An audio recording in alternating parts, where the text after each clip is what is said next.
The chair now recognizes the gentlewoman from Ohio, Ms. Kaptur, for 5 minutes. Thank you very much, Mr. Speaker.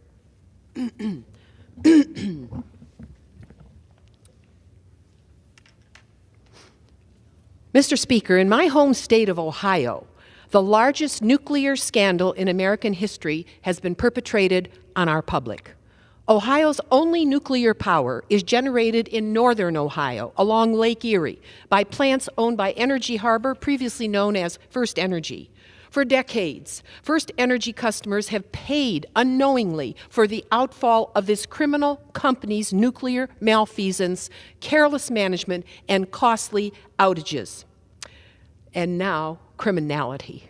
When a hole in the nuclear reactor head at Davis-Besse proved to be the size of a pineapple, jaws dropped too late. Here in Washington at the Nuclear Regulatory Commission, where were they? When a switch failure triggered by First Energy shut off power for 3 days across the entire Midwest, Northeast, and Ontario, Canada, costing our economy $10 billion and 9 lost lives. Those in the commercial nuclear power world should have understood there was a big problem at First Energy. Where were they? Neither the private sector nor the federal government did their jobs. Nuclear power production requires excellence and vigilance. No excuses, no passing the buck. First Energy's business plan started to fail due to its huge repair costs resulting from its own mistakes. As the company sank into debt, rather than aspire to excellence, it resorted to bribery, wire fraud, conspiracy, and racketeering. Thus, the largest commercial nuclear crimes in U.S. history are being litigated in federal court in Cincinnati, Ohio. Convictions for accepting First Energy bribes have been levied against Ohio's former House Republican Speaker Larry Householder and former Ohio Republican Party Chair Matt Borges. They led a criminal scheme in which First Energy bribed them with $61 million in dark money. Householder used it for personal expenses and re-electing himself and a slate of willing Republican and Democratic legislators to bend the law to serve First Energy's financial interests.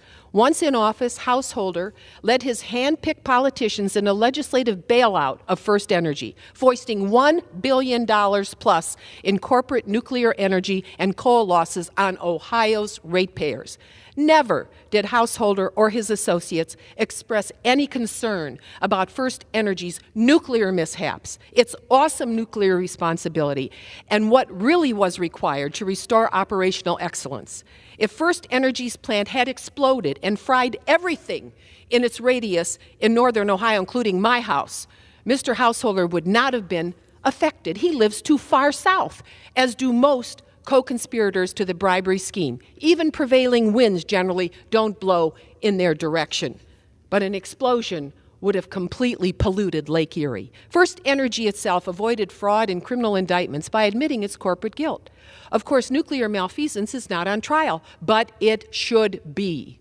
Thus far, the court has ordered First Energy to pay an historic $230 million settlement, the largest public fine in Ohio's history.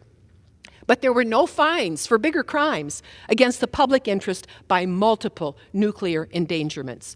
First Energy's management made huge blunders in nuclear operation. Were it not for the skilled union laborers who 3 times put their lives at risk for our region, nuclear catastrophe along Lake Erie was indeed possible. At least 3 major nuclear incidents have occurred during my lifetime. 1985, 2002, 2003. Davis-Besse plant records document the second and third as the worst nuclear incidents since 3 Mile Island. The ongoing criminal litigation ignores these massive nuclear close calls. Each major nuclear blunder translated into real threats to lives, safety, and health. At what point does our nation say no to a pattern of persistent commercial plant nuclear negligence and abysmal nuclear management? The time is now as our region tries to pick up the pieces and rebuild advanced nuclear, but not by past standards. The starting point to get effective safety monitoring in these 2 Ohio facilities begins by requesting the federal government's General Accountability Office to perform thorough and independent nuclear safety audits of its aging nuclear facilities. The next step is to require the nuclear Navy with independent experts to complete thorough engineering analysis of the plant's remaining physical infrastructure. Next, specific individuals who were responsible for criminal activity at First Energy must be identified and barred for life from working or contracting with the U.S. commercial nuclear industry. And we must also identify legal means to restore to ratepayers compensation for their losses. As Admiral Hyman Rickover said, the father of the nuclear Navy, success teaches us nothing, only failure teaches. Let Ohio learn, and let America learn, and let's do it right. I yield back. The chair now